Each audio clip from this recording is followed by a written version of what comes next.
ఏపీలో లోకాయుక్తగా జస్టిస్ తల్లాప్రగడ మల్లికార్జునరావు ప్రమాణం చేశారు. జస్టిస్ తల్లాప్రగడ మల్లికార్జునరావు 5 ఏళ్ల పాటు పదవిలో కొనసాగనున్నారు. మల్లికార్జునరావుతో గవర్నర్ జస్టిస్ అబ్దుల్ నజీర్ ప్రమాణం చేయించారు. ప్రమాణ కార్యక్రమంలో ముఖ్యమంత్రి చంద్రబాబు పాల్గొన్నారు. ఏపీ లోకాయుక్తగా జస్టిస్ తల్లాప్రగడ మల్లికార్జునరావు ప్రమాణం చేశారు.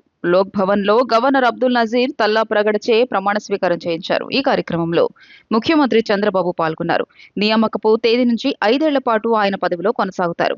జస్టిస్ మల్లికార్జునరావును లోకాయుక్తగా నియమించడంతో కేసుల విచారణ పూర్తి స్థాయిలో కొనసాగుతాయని న్యాయవాదులు హర్షం వ్యక్తం చేస్తున్నారు. జస్టిస్ తల్లాప్రగడ మల్లికార్జునరావు 1964 జనవరి 19న ఉమ్మడి తూర్పు గోదావరి జిల్లా పుల్లేటుకురులో వ్యవసాయ కుటుంబంలో జన్మించారు. శ్రీరామచంద్రమూర్తి రమణ దంపతులకు ద్వితీయ పుత్రుడు. ఆయన స్వస్థలం అయినవిల్లి మండలం నేదునూరు. అక్కడే 10వ తరగతి వరకు చదివారు. అమలాపురంలో బీఎస్సీ అభ్యసించారు. రాజమహేంద్రవరంలోని జీఎస్కేఎం న్యాయ కళాశాలలో న్యాయశాస్త్రం చదివారు. 1988లో న్యాయవాదిగా నమోదు చేసుకున్నారు. అనంతరం న్యాయాధికారిగా ఎంపికైన ఆయన ప్రస్తుత బాపట్ల జిల్లా పర్చూరులో 1994లో అదనపు డిస్ట్రిక్ట్ మున్సఫ్గా బాధ్యతలు చేపట్టారు. ధర్మవరం, అనకాపల్లి, విశాఖపట్నం తదితర ప్రాంతాల్లో న్యాయాధికారిగా సేవలు అందించారు. 2007లో సీనియర్ సివిల్ జడ్జిగా, 2015లో జిల్లా జడ్జిగా పదోన్నతి పొంది మచిలీపట్నం, ఏలూరులో పనిచేశారు. 2022 ఆగస్టు 4న ఏపీ హైకోర్టు అదనపు న్యాయమూర్తిగా బాధ్యతలు చేపట్టారు. 2024 మార్చి 14న శాశ్వత న్యాయమూర్తిగా నియమితులై ప్రమాణం చేశారు. ఈ ఏడాది జనవరి 18న పదవీ విరమణ చేశారు.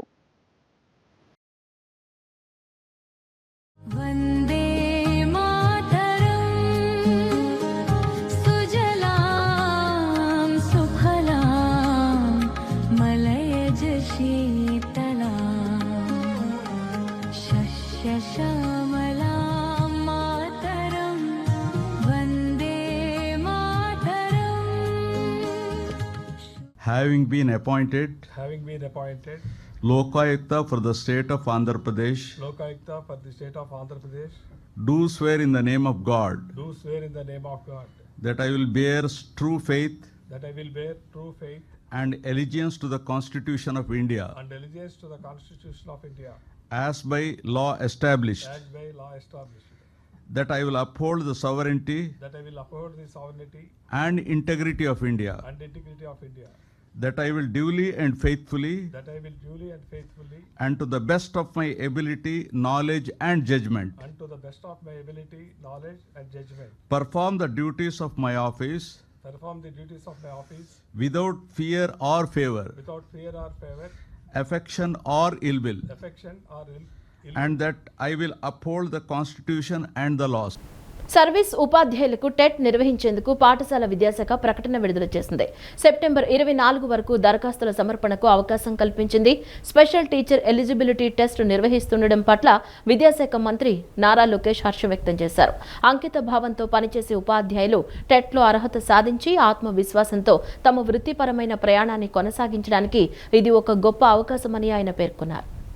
సర్వీసు ఉపాధ్యాయులకు టెట్ నిర్వహించేందుకు పాఠశాల విద్యాశాఖ ప్రకటన విడుదల చేసింది. సెప్టెంబర్ 24 వరకు దరఖాస్తుల సమర్పణకు అవకాశం కల్పించింది. హాల్ టికెట్లను అక్టోబర్ 5 నుంచి డౌన్లోడ్ చేసుకోవచ్చు. అక్టోబర్ 11 నుంచి 21 వరకు పరీక్షలు 2 విడతలుగా ఉదయం 9:30 నుంచి మధ్యాహ్నం 12 వరకు, మధ్యాహ్నం 2:30 నుంచి సాయంత్రం 5 వరకు ఉంటాయి. ప్రాథమిక కీని అక్టోబర్ 24న విడుదల చేస్తారు. నవంబర్ 1 వరకు అభ్యంతరాలు స్వీకరిస్తారు. 10న తుదికి విడుదల చేస్తారు. టెట్ ఫలితాలను నవంబర్ 15న వెల్లడిస్తామని కన్వీనర్ కృష్ణారెడ్డి తెలియజేశారు. సర్వీసులో ఉన్న ఉపాధ్యాయులకు ప్రత్యేక టెట్ నిర్వహించాలని ఉపాధ్యాయుల వినతుల మేరకు ప్రభుత్వం ఈ ప్రకటన ఇచ్చింది. ప్రత్యేక టెట్లో అర్హత సాధించిన వారు భవిష్యత్తులో నిర్వహించే ఏ ప్రత్యక్ష నియామక ప్రక్రియకు హాజరు కాకూడదని పాఠశాల విద్యాశాఖ తెలిపింది. డిఈడి, బిఈడి అర్హతలతో నియమితులైన ఎస్జిటిలు, ఎల్ఎఫ్ఎల్ ప్రధానోపాధ్యాయులు, పేపర్ 1 స్కూల్ అసిస్టెంట్లు, టీజీటీ భాషా పండితులు, ఉన్నత పాఠశాల ప్రధానోపాధ్యాయులు పేపర్ 2 పరీక్ష రాయాల్సి ఉంటుంది. ప్రాథమిక పాఠశాల ప్రధానోపాధ్యాయులుగా పనిచేస్తున్న స్కూల్ అసిస్టెంట్లు సంబంధిత సబ్జెక్టులో పేపర్ 2 పరీక్ష రాయాలి. టెట్ అర్హత మార్కుల్లో ఎలాంటి మార్పులు లేవు అని తెలిపింది. విధుల్లో ఉన్న ఉపాధ్యాయుల కోసం ఆంధ్రప్రదేశ్ ప్రభుత్వం స్పెషల్ టీచర్ ఎలిజిబిలిటీ టెస్ట్ నిర్వహిస్తుండడం పట్ల విద్యాశాఖ మంత్రి నారా లోకేష్ హర్షం వ్యక్తం చేశారు. అంకిత భావంతో పనిచేసే ఉపాధ్యాయులు టెట్లో అర్హత సాధించి ఆత్మవిశ్వాసంతో తమ వృత్తిపరమైన ప్రయాణాన్ని కొనసాగించడానికి ఇది ఒక గొప్ప అవకాశమని ఆయన పేర్కొన్నారు. అర్హులైన ఉపాధ్యాయులందరూ ఈ అవకాశాన్ని పూర్తిగా సద్వినియోగం చేసుకోవాలని, మాక్ టెస్ట్ల ద్వారా పరీక్షకు సిద్ధం కావాలని మంత్రి లోకేష్ కోరారు. ఈ స్పెషల్ టెట్ కి సంబంధించిన మరిన్ని వివరాలు, మార్గదర్శకాల కోసం https:/csc.ap.gov.in లేదా https:/tet2dsc.apcfss.in అనే అధికారిక వెబ్సైట్లను సందర్శించాలని ఆయన సూచించారు. ఈ సందర్భంగా ఉపాధ్యాయులను శక్తివంతం చేయడానికి, ఆంధ్రప్రదేశ్లో నాణ్యమైన విద్యకు బలమైన పునాది వేయడానికి అందరూ కలిసి పనిచేయాలని లోకేష్ పిలుపునిచ్చారు. కడప జిల్లా పులివెందుల నియోజకవర్గంలో ఏకంగా 96% పనులు పూర్తి చేసినట్లు ఉప ముఖ్యమంత్రి పవన్ కళ్యాణ్ వెల్లడించారు. ప్రజలకు ప్రాథమిక అవసరమైన త్రాగునీటిని అందించేందుకు రాజకీయాలకు అతీతంగా కూటమి ప్రభుత్వం చిత్తశుద్ధితో పనిచేస్తోందని స్పష్టం చేశారు.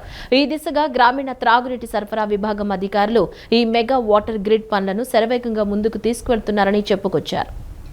దశాబ్దాలుగా నెలకొన్న తాగునీటి సమస్యలకు శాశ్వత పరిష్కారం చూపే దిశగా రాష్ట్ర ప్రభుత్వం అడుగులు వేస్తుంది. రాజకీయాలకు అతీతంగా ప్రజలు దాహార్తిని తీర్చడమే లక్ష్యంగా జల్ జీవన్ మిషన్, అమరజీవి జలధార ప్రాజెక్టులను పరుగులు పెట్టిస్తోంది. గత ప్రభుత్వంలో తీవ్ర నిర్లక్ష్యానికి గురైన పనులను తిరిగి ప్రారంభించి రికార్డు వేగంతో పూర్తి చేస్తుంది. కడప జిల్లా పులివెందుల నియోజకవర్గంలో ఏకంగా 96% పనులు పూర్తి చేసినట్లు ఉప ముఖ్యమంత్రి పవన్ కళ్యాణ్ వెల్లడించారు. కడప జిల్లా పులివెందుల నియోజకవర్గంతో పాటు చుట్టుపక్కల 7 మండలాల పరిధిలో సుమారు 5.5 లక్షల మంది ప్రజలు నివసిస్తున్నారు. వీరి దాహార్తిని తీర్చే లక్ష్యంతో పులివెందుల మెగా వాటర్ గ్రిడ్ పథకానికి గతంలో రూపకల్పన చేశారు. కేంద్ర ప్రభుత్వం జల్ జీవన్ మిషన్ కింద 480 కోట్ల రూపాయల అంచనా వ్యయంతో పనులు ప్రారంభించింది. కేంద్రం నిధులు సమృద్ధిగా మంజూరు చేసిన గత ప్రభుత్వ హయాంలో పనులు మాత్రం ముందుకు సాగలేదు. ఈ ప్రాజెక్టు పట్ల తీవ్ర నిర్లక్ష్యం వహించారు. కేవలం అరాకొరగా పైప్ లైన్లు వేయడం మినహా పెద్దగా పనులేమీ పూర్తి చేయలేదు. పైగా జరిగిన ఆ కాస్త పనుల్లోనూ కనీస నాణ్యతా ప్రమాణాలు పాటించలేదనే విమర్శలు ఉన్నాయి. రాష్ట్రంలో కూటమి ప్రభుత్వం అధికారంలోకి రాగానే పరిస్థితి పూర్తిగా మారిపోయింది.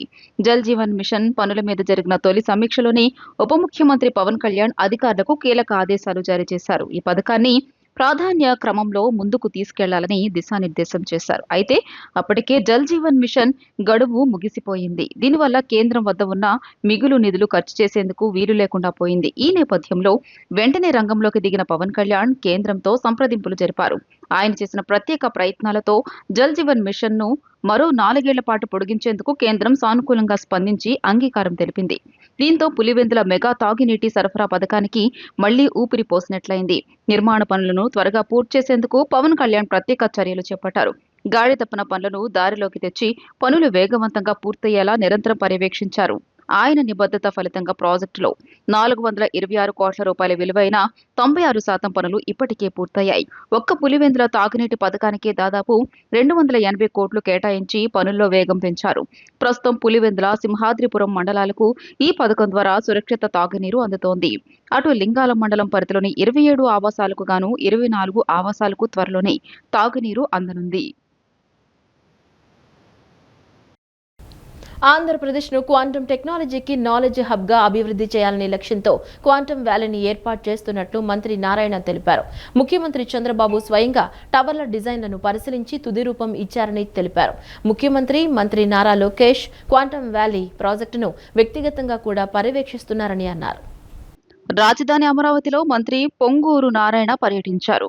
క్వాంటం వ్యాలీ నిర్మాణ పనులను పరిశీలించిన మంత్రి పనుల పురోగతిని సమీక్షించారు. అనంతరం ఆయన మాట్లాడుతూ ఆంధ్రప్రదేశ్ను క్వాంటం టెక్నాలజీకి నాలెడ్జ్ హబ్గా అభివృద్ధి చేయాలనే లక్ష్యంతో క్వాంటం వ్యాలీని ఏర్పాటు చేసినట్లు తెలియజేశారు. హైదరాబాద్ను ఐటీఈఎస్ రంగాల్లో అభివృద్ధి చేసిన విధంగానే క్వాంటం కంప్యూటింగ్ రంగాన్ని ప్రోత్సహించాలన్నదే తమ ఉద్దేశమన్నారు. ఐబీఎం, టీసీఎస్ తదితర సంస్థల భాగస్వామ్యంతో క్వాంటం ల్యాబ్ నిర్మిస్తున్నట్లు చెప్పారు.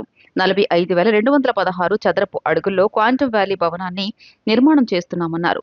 భవనం ప్రధాన నిర్మాణ పనుల్లో ఎక్కువ భాగం పూర్తయిందని, క్వాంటం ల్యాబ్లో రూమ్ విత్ ఇన్ రూమ్ ప్రత్యేక డిజైన్ను ఉపయోగిస్తున్నట్లు చెప్పారు. బయటి శబ్దాలు, ట్రాఫిక్ శబ్దాలు ల్యాబ్ను ప్రభావితం చేయకుండా ప్రత్యేక శబ్ద నియంత్రణ సాంకేతికతను ఏర్పాటు చేస్తున్నట్లు మంత్రి వెల్లడించారు. క్వాంటం చిప్లను సుమారు -273 డిగ్రీ సెల్సియస్ వద్ద చల్లబరచడానికి హీలియం కంప్రెసర్లు, క్రయోజెనిక్ డైల్యూషన్ రిఫ్రిజిరేటర్లను ఉపయోగించనున్నట్లు తెలిపారు. నిరంతర విద్యుత్ సరఫరా కోసం డ్యూయల్ యాక్టివ్ ఫీడర్ సిస్టమ్ను ఏర్పాటు చేస్తున్నామన్నారు. విద్యుత్ గ్రిడ్ నుంచి వచ్చే హార్మోనిక్స్ శబ్దాలను ఫిల్టర్ చేయడానికి K13 రేటెడ్ ఐసోలేషన్ ట్రాన్స్ఫార్మర్లు ఉపయోగిస్తున్నట్లు తెలిపారు. కార్బన్ ఉద్గారాలను తగ్గించేందుకు గ్రీన్ బిల్డింగ్ కాన్సెప్ట్ ను అమలు చేస్తున్నామన్నారు. క్వాంటమ్ వ్యాలీ భవనాన్ని డిసెంబర్ చివరి నాటికి పూర్తి చేయాలని లక్ష్యంగా పెట్టుకున్నామని నారాయణ తెలియజేశారు. మెకానికల్, ఎలక్ట్రికల్, ప్లంబింగ్ వంటి MEP పనులు రాబోయే 1 నుంచి 2 నెలల్లో పూర్తి చేయాలని భావిస్తున్నామన్నారు. IBMకు MEP పనులు చేపట్టేందుకు భవనాన్ని సెప్టెంబర్ 15న అప్పగిస్తామని తెలిపారు. క్వాంటమ్ ల్యాబ్ పక్కన మొత్తం 50 ఎకరాల్లో 2 భారీ టవర్లను నిర్మించనున్నట్లు చెప్పారు. 2 టవర్లను ఒక్కొక్కటి 48 అంతస్తుల మేర సుమారు 202 మీటర్ల ఎత్తులో నిర్మించనున్నట్లు తెలిపారు. మొత్తం విస్తీర్ణం సుమారు 37 లక్షల చదరపు అడుగుల్లో 2 టవర్లను నిర్మిస్తామన్నారు. ఈ టవర్లలో స్టార్టప్లు, డెవలప్మెంట్ సంస్థలు, వివిధ టెక్నాలజీ కంపెనీలకు స్థలాన్ని కేటాయించనున్నట్లు తెలియజేశారు. ఈ బిల్డింగ్లో కొన్ని స్పెషాలిటీస్ ఉన్నాయి. అదేంటంటే ఈ క్వాంటమ్ ల్యాబ్ ఫ్లోర్ ఏదైతే ఉందో దానికి యాక్చువల్గా రూమ్ విత్ ఇన్ రూమ్ అనే ఒక కాన్సెప్ట్ యాక్చువల్గా ఈ బిల్డింగ్ని డిజైన్ చేయడం జరిగింది.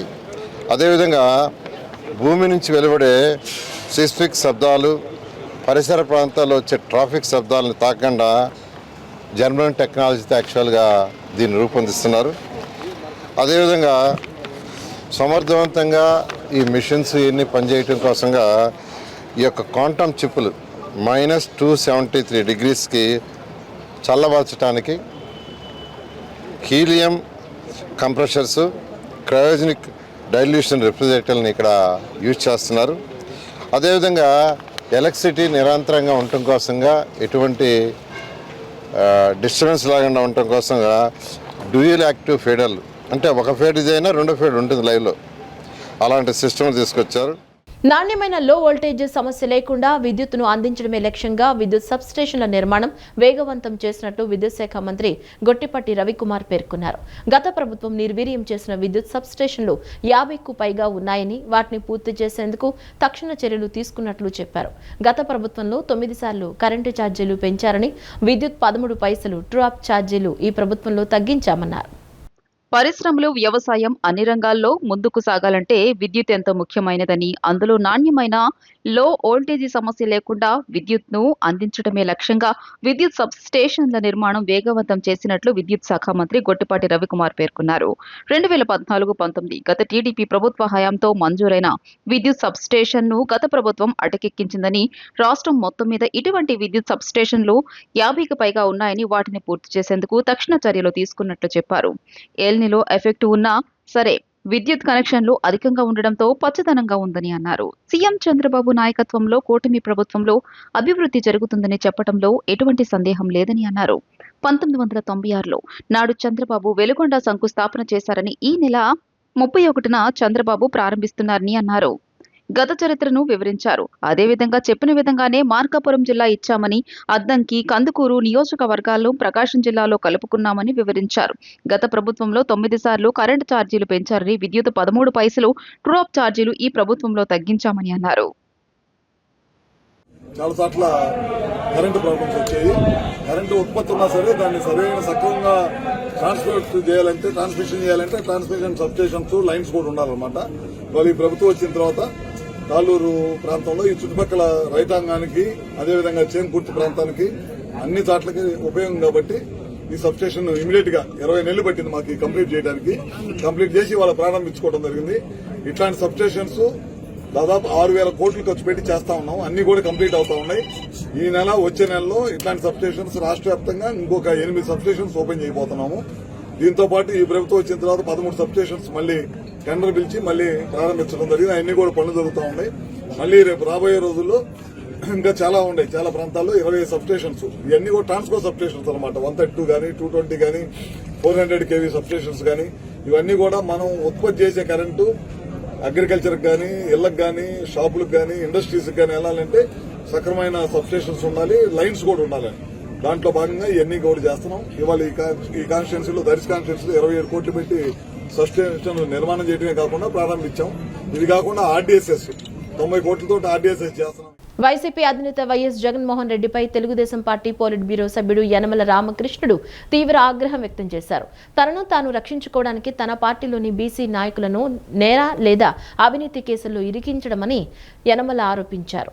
టీడీపీ ఆవిర్భావం నుంచి బీసీలే టీడీపీకి వెన్నెముకగా నిలిచారని యనమల రామకృష్ణుడు తెలిపారు. వైసీపీ అధినేత వైఎస్ జగన్మోహన్ రెడ్డిపై తెలుగుదేశం పార్టీ పొలిట్ బ్యూరో సభ్యుడు యనమల రామకృష్ణుడు తీవ్ర ఆగ్రహం వ్యక్తం చేశారు. బీసీలను ఆయన మోసం చేస్తున్నారని ధ్వజమెత్తారు. యనమల ఓ ప్రకటన విడుదల చేశారు. జగన్ విధానం 2 రకాలుగా ఉంటుందని అన్నారు. ఒకటి బలహీన వర్గాలను బలిపశువులను చేయడం, రెండవది మద్యం కుంభకోణం వంటి అవినీతి వ్యవహారాల నుంచి తనను తాను రక్షించుకోవడానికి తన పార్టీలోని బీసీ నాయకులను నేర లేదా అవినీతి కేసులో ఇరికించడమని యనమల ఆరోపించారు. బలహీన వర్గాలు రాజకీయంగా, ఆర్థికంగా సాధికారత సాధించాలని జగన్ వైసీపీ ఎప్పుడూ కోరుకోలేదని చెప్పారు. బలహీన వర్గాల సమస్యలను పరిష్కరించడంలో వారికి టీడీపీ మాత్రమే అత్యంత ప్రాధాన్యమిస్తోందని వ్యాఖ్యానించారు. అంతేకాకుండా టీడీపీ ఆవిర్భావం నుంచి బీసీలే టీడీపీకి వెన్నెముకగా నిలిచారని యనమల రామకృష్ణుడు పేర్కొన్నారు. రామోజీరావుపై విమర్శలు చేయడం ఆకాశంపై ఉమ్మివేయడంతో సమానమని మంత్రి నిమ్మల రామానాయుడు అన్నారు. లక్షలాది మందికి ఉపాధి కల్పించిన ఆయన సేవలు చిరస్మరణీయమని, అంబటి రాంబాబు విమర్శలు సరికావని తెలిపారు. పోలవరం ప్రాజెక్టు వైఫల్యాలపై వైసీపీ నేతలు సమాధానం చెప్పాలని ఆయన డిమాండ్ చేశారు. రామోజీరావుపై విమర్శలు చేయడం ఆకాశంపై ఉమ్మివేయడంతో సమానమని రాష్ట్ర ఇరిగేషన్ శాఖ మంత్రి నిమ్మల రామానాయుడు అన్నారు. Eenadu, Ramoji film city, Usha Kiran movies సంస్థల ద్వారా లక్షలాది మందికి ఉపాధి కల్పించడంతో పాటు తెలుగువారి కీర్తిని ప్రపంచవ్యాప్తంగా చాటిన మహనీయుడు రామోజీరావు అని ఆయన కొనియాడారు. తెలుగు భాషకు, జర్నలిజానికి ఆయన చేసిన సేవలు చిరస్మరణీయమని తెలియజేశారు. నైతికత గురించి మాట్లాడే అర్హత లేని అంబటి రాంబాబు వంటి వారు రామోజీరావును విమర్శించడం సరికాదని, ప్రజలే ఇటువంటి విమర్శలను ఎలా చూడాలో నిర్ణయిస్తారని రామానాయుడు పేర్కొన్నారు. మార్గదర్శి వ్యవహారంలో సుప్రీంకోర్టు తీర్పు నేపథ్యంలో న్యాయస్థానం ఇచ్చిన స్పష్టతను గుర్తు చేసుకోవాలని, డిపాజిట్దారుల ప్రయోజనాలను కాపాడేందుకు రామోజీరావు తన ఆస్తులను సైతం పణంగా పెట్టి చెల్లింపులు చేశారని గుర్తు చేశారు. వైసీపీ హయాంలో పోలవరం ప్రాజెక్టును పూర్తి చేయడంలో ఎందుకు విఫలమయ్యారో అంబటి రాంబాబు సమాధానం చెప్పాలని డిమాండ్ చేశారు. రామోజీరావు సేవలను, ఆయనపై ప్రజల్లో ఉన్న విశ్వాసాన్ని ఇటువంటి విమర్శలు ఏమాత్రం తగ్గించలేవని, ఎవరు ప్రజల కోసం నిలబడ్డారనేది ప్రజలకు బాగా తెలుసని ఆయన స్పష్టం చేశారు. తెలుగువారి యొక్క ఖ్యాతిని ప్రపంచం నలువైపులా కూడా చాటి చెప్పినటువంటి మహానుభావుడు రామోజీరావు గారు. తెలుగు భాషకు, జర్నలిజంకి రామోజీరావు గారు చేసినటువంటి సేవలు అమోఘమైనటువంటి విషయం మనందరికీ కూడా తెలుసు. ఆ కీర్తిని చూసి ఓర్వలేనటువంటి, ఏ మాత్రం కూడా నైతికత లేనిటువంటి అంబటి లాంటి వారు కూడా ఈవేళ రామోజీరావు గారు లాంటి మహనీయుడిని విమర్శించడం అనంటే ఆకాశం మీద ఉమ్మి వేయడం అని చెప్పి ఈరోజు ప్రజలందరూ కూడా భావిస్తున్నటువంటి పరిస్థితి. ఎందుకంటే ఈరోజనే కాదు, ఆ రోజు వైఎస్ రాజశేఖర రెడ్డి దగ్గర నుంచి జగన్మోహన్ రెడ్డి వరకు వ్యవస్థలన్నింటినీ కూడా గుప్పిట్లో పెట్టుకుని తమ అవినీతిని రామోజీరావు గారు ప్రజల తరపున ప్రశ్నిస్తున్నాడు అనేటువంటి కక్షతో ఎన్నో అక్రమమైనటువంటి కేసులు పెడితే అటువంటి కేసుల నుంచి నీతిగా, నిజాయితీగా విజయం సాధించినటువంటి వ్యక్తి రామోజీరావు గారు అనే విషయం చాలా స్పష్టంగా.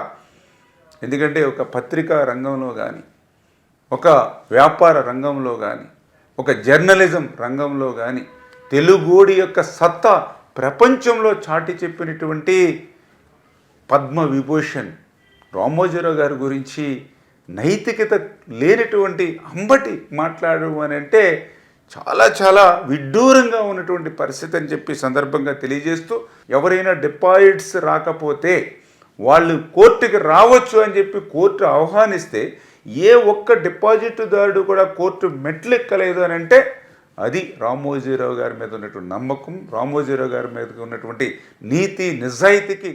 మాజీ మంత్రి కారుమూరి అరెస్ట్ కక్ష సాధింపు కాదని, అది వారు చేసిన తప్పుల ఫలితమేనని ఎమ్మెల్యే గల్లా మాధవి అన్నారు. కాసుల కోసం వేలాది మంది మహిళల తాళిబొట్లు తెంచారని, ఈడీ చర్యలకు కులం, కక్ష, రంగు పులమటం అర్ధరహితమని ఆమె పేర్కొన్నారు. దర్యాప్తును ఎదుర్కొనే ధైర్యం లేక వైసీపీ నేతలు డ్రామాలాడుతున్నారని, తప్పు చేసిన ప్రతిసారి రాజకీయ కక్ష సాధింపు అంటే ప్రజలు నమ్మే స్థితిలో లేరని స్పష్టం చేశారు. వైసీపీ పాలనలో అక్రమాలు జరిగాయని కారుమూరి నాగేశ్వరరావు అరెస్టు కక్ష సాధింపు కాదని అది వారు చేసిన పాపాల ఫలితమేనని ఎమ్మెల్యే గళ్ళా మాధవి స్పష్టం చేశారు. టీడీపీ కేంద్ర కార్యాలయంలో నిర్వహించిన మీడియా సమావేశంలో ఆమె మాట్లాడుతూ గత ప్రభుత్వంలో కల్తీ మద్యం తయారీ కారణంగా వేలాది మంది మహిళలు నష్టపోయారని, ఈడీ చర్యలకు కులం, కక్ష రంగు పొలమడం అర్ధరహితమని మండిపడ్డారు. సివిల్ సప్లైస్ మంత్రిగా ఉన్న కారుమూరి నాగేశ్వరరావు మద్యం రవాణా కుంభకోణంలో ప్రధాన పాత్ర పోషించారని, దర్యాప్తును ఎదుర్కొనే ధైర్యం లేక వైసీపీ నేతలు డ్రామాలు ఆడుతున్నారని విమర్శించారు. చట్టం తన పని తాను చేసుకుపోతుంటే తప్పులను కప్పిపుచ్చుకోవడానికి వైసీపీ నాయకులు రాజకీయ కక్ష సాధింపు అంటూ ప్రజలను తప్పుదోవ పట్టించే ప్రయత్నం చేస్తున్నారని ఆమె పేర్కొన్నారు. నిన్న మొన్నటి దాకా కూడా లిక్కర్ స్కామ్ గురించి మాట్లాడినా, ఈ లిక్కర్ పట్ల జరిగిన అవకతవకల గురించి మాట్లాడినా, మనకి జూలైలో ఎంపీ మిథున్ రెడ్డి గారిని అరెస్ట్ చేసినప్పుడు అప్పుడు ఈ వైఎస్ఆర్సీపీ నాయకులు కానీ జగన్మోహన్ రెడ్డి గారు కానీ తీసుకున్న స్టాండ్ గురించి మాట్లాడినా, ఈరోజు అన్నిటికీ ఒక తెర దించుతూ మరి కారుమూరి నాగేశ్వరరావు గారిని నిన్న హైదరాబాద్లో ఈడీ ఎన్ఫోర్స్మెంట్ డైరెక్టరేట్ అంటే భారతదేశంలోనే అత్యున్నత విభాగం, ఇది నేర దర్యాప్తులో అత్యున్నత విభాగమైన ఈడీ నిన్న నాగేశ్వరరావు గారిని హైదరాబాద్లో అరెస్ట్ చేసింది. ఎందుకు అరెస్ట్ చేసింది అని అంటే ఈ లిక్కర్ స్కామ్లో ప్రధాన పాత్ర పోషిస్తూ రవాణాలో అత్యంత దారుణమైన స్కామ్కి వాళ్ళు పాల్పడడం, ఏదో ఒక వ్యక్తితో ఒక మినిస్టర్ ఎక్స్ మినిస్టర్ కాదు, యావత్ కుటుంబం మొత్తం కూడా ఈ యొక్క కుంభకోణంలో నిమగ్నం అయిపోయిన పరిస్థితుల్ని ఎండగడుతూ ఈడీ వాళ్ళని అరెస్ట్ చేయడం జరిగింది. దీనికి ముందస్తుగానే వాళ్ళు బెయిల్ తీసుకోవడం కోసం వెళ్ళినప్పటికీ కూడా అత్యుత్తమమైన న్యాయస్థానమైన సుప్రీంకోర్టు దాన్ని రిజెక్ట్ చేసింది. ఒక వ్యక్తి తప్పు చేస్తూ ఉంటే, ఒక వ్యక్తి అక్రమాలకి పాల్పడుతూ ఉంటే ఇది తప్పు, ఇది ఇలా చేయకూడదని మీరు ఎప్పుడు చెప్తారు? మీ నాయకత్వం ఎప్పుడు చెప్తుంది? అంటే మీ టీంలో ఉన్న ప్రతి ఒక్కళ్ళు కూడా ఏం చేసినా కరెక్ట్ అని చెప్తున్నారా? ఏమైనా చెయ్యొచ్చు అని చెప్తున్నారా? మీ పార్టీలో ఉంటే వాళ్ళు ఎలాంటి తప్పులు చేయడానికైనా ఒక లైసెన్స్ వాళ్ళు పొందినట్టే అని చెప్తున్నారా? రైతుల సంక్షేమం, వ్యవసాయ రంగ అభివృద్ధికి ప్రభుత్వం ఎప్పుడు అధిక ప్రాధాన్యత ఇస్తోందని మైలవరం ఎమ్మెల్యే వసంతకృష్ణ ప్రసాద్ పేర్కొన్నారు. ఎల్నినో ప్రభావాన్ని దృష్టిలో ఉంచుకుని రైతులు స్వల్పకాలిక పంటల సాగుకు ప్రాధాన్యత ఇవ్వాలని, నీటి వినియోగాన్ని తగ్గించేందుకు బిందు సేద్యం పద్ధతులను ప్రోత్సహించాలని సూచించారు. ఎన్టీఆర్ జిల్లా మైలవరంలో జిల్లా స్థాయి కిసాన్ మేళా నిర్వహించారు. ఈ కార్యక్రమంలో మైలవరం ఎమ్మెల్యే వసంతకృష్ణ ప్రసాద్ మరియు జనసేన నియోజకవర్గ ఇన్ఛార్జ్ అక్కల రామ్మోహన్ రావు ముఖ్య అతిథులుగా పాల్గొన్నారు.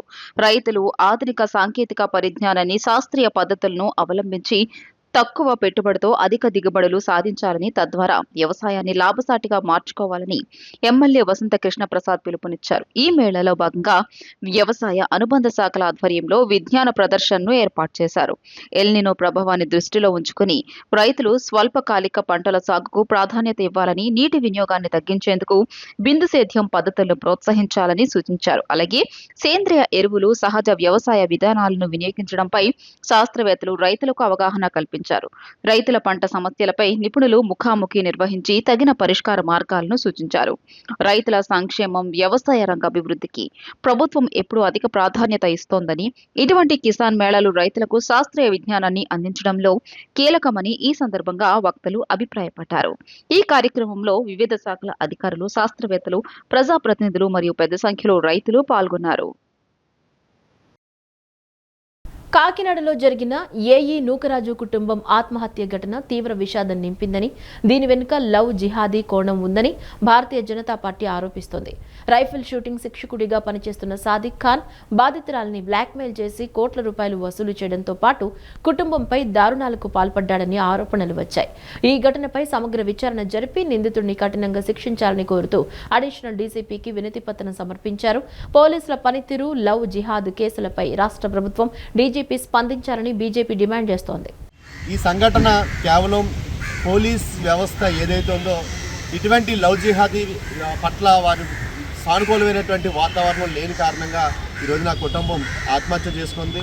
మేము రాష్ట్రంలో అన్ని పోలీస్ స్టేషన్లకి, అన్ని అధికారులకు కూడా ఈ యొక్క వినతిపత్రం ఇవ్వడం కారణం ఏంటంటే, ఈ యొక్క కంప్లైంట్లు ఇటువంటి బాధితులు ఎవరైనా ఉండి పోలీస్ స్టేషన్కి వచ్చినట్లయితే సాధారణంగా జరిగేటువంటి సన్నివేశం ఏంటంటే, వారి వద్ద జరిగేటువంటి ఫైనాన్షియల్ మ్యాటర్స్ని మాత్రమే పరిశీలన చేసి వారి సైబర్ క్రైమ్కి పంపించడం, అలాగే వారు ఏదైనా ప్రేమ వ్యవహారం అని ఇల్లీగల్ వ్యవహారాన్ని ఈ కోణంలో పోలీసులు వారిని చూస్తున్నారు తప్ప ఈ వెనకాల ఉండేటువంటి ఆ లవ్ జిహాద్ ఏదైతే ఉందో వారిని అనుకూలంగా మార్చుకోవడం, వారి ఇంట్లో ఉండేటువంటి మహిళల్ని వంచడం, వారి యొక్క ప్రైవేట్ ఫోటోల ద్వారా వారిని బ్లాక్మెయిల్ చేయడం, అలాగే కుటుంబం మొత్తాన్ని గుప్పిట్లో పెట్టుకొని వారి ఆస్తులు రాసుకొని ఫైనల్గా కుటుంబం మొత్తాన్ని మతం మారమనడం.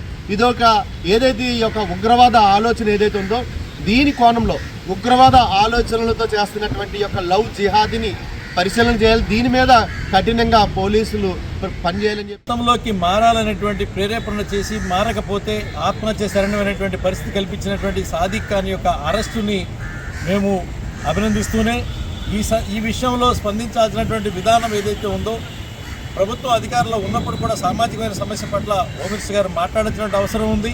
అదేవిధంగా డీజీపీ గారు దీన్ని అతిపెద్ద నేరంగా పరిగణించి ఏదైతే ఉగ్రవాద భావజాలం వెనకాల ఉంటుందో ఇస్లామిక్ ఐడియాలజీతో మతాలు మార్చాలనేటువంటి ఉద్దేశంతోనే కేవలం వాళ్ళ కుటుంబాలను కబ్జా చేయడం కోసం, వాళ్ళ కుటుంబాలను లొంగ తీసుకోవడం కోసం చేసినటువంటి ప్రయత్నాల్ని సమాజం వాళ్ళు గమనించింది. సమాజం గమనించి సమాజం రోధిస్తూ ఉంది, మమ్మల్ని కాపాడేటువంటి వ్యవస్థ ఏది లేదా అనేది. దేశం మొత్తం మీద ఎన్ఐఏ లాంటి వ్యవస్థలు, ఈడీ లాంటి వ్యవస్థలు, లేకపోతే ఇంటెలిజెన్సీ వ్యవస్థలు పనిచేస్తున్నప్పుడు కూడా ఈరోజు ఇటువంటి నేరాలు జరిగినప్పుడు దీని వెనకాల ఉన్నటువంటి కుట్రని ఛేదించాలి తప్ప ఇది సామాజికంగా ఆర్థిక సంబంధించినటువంటి లావాదేవీలు కాదు, అదేవిధంగా అక్రమ సంబంధ లావాదేవీలు కాదు, అదేవిధంగా ప్రేమ సంబంధించినటువంటి వ్యవహారాలు కాదనేటువంటి కోణంలో కూడా ఆలోచించాలి. ఇవాళ ఎన్టీఆర్ జిల్లా నందిగామ పట్టణంలో రోడ్డు ప్రమాదం చోటు చేసుకుంది. నందిగామ నుంచి చందర్లపాడు వైపు వెళుతున్న ఒక ఆటోను బైక్ వేగంగా వచ్చి వెనుక నుంచి ఢీకొట్టింది. ఈ దుర్ఘటనలో ఆటోలో ప్రయాణిస్తున్న 2 ప్రభుత్వ ఉపాధ్యాయులకు తీవ్ర గాయాలయ్యాయి. సమాచారం అందుకున్న వెంటనే స్థానిక పోలీసులు ఘటనా స్థలానికి చేరుకుని బాధితులను తక్షణమే సమీపంలోని ఆసుపత్రికి తరలించి మెరుగైన వైద్యం అందించారు. ఈ ఘటనపై పోలీసులు కేసు నమోదు చేసి దర్యాప్తు చేస్తున్నారు. ఈ వార్తలు ఇంతటితో సమాప్తం. నమస్కారం.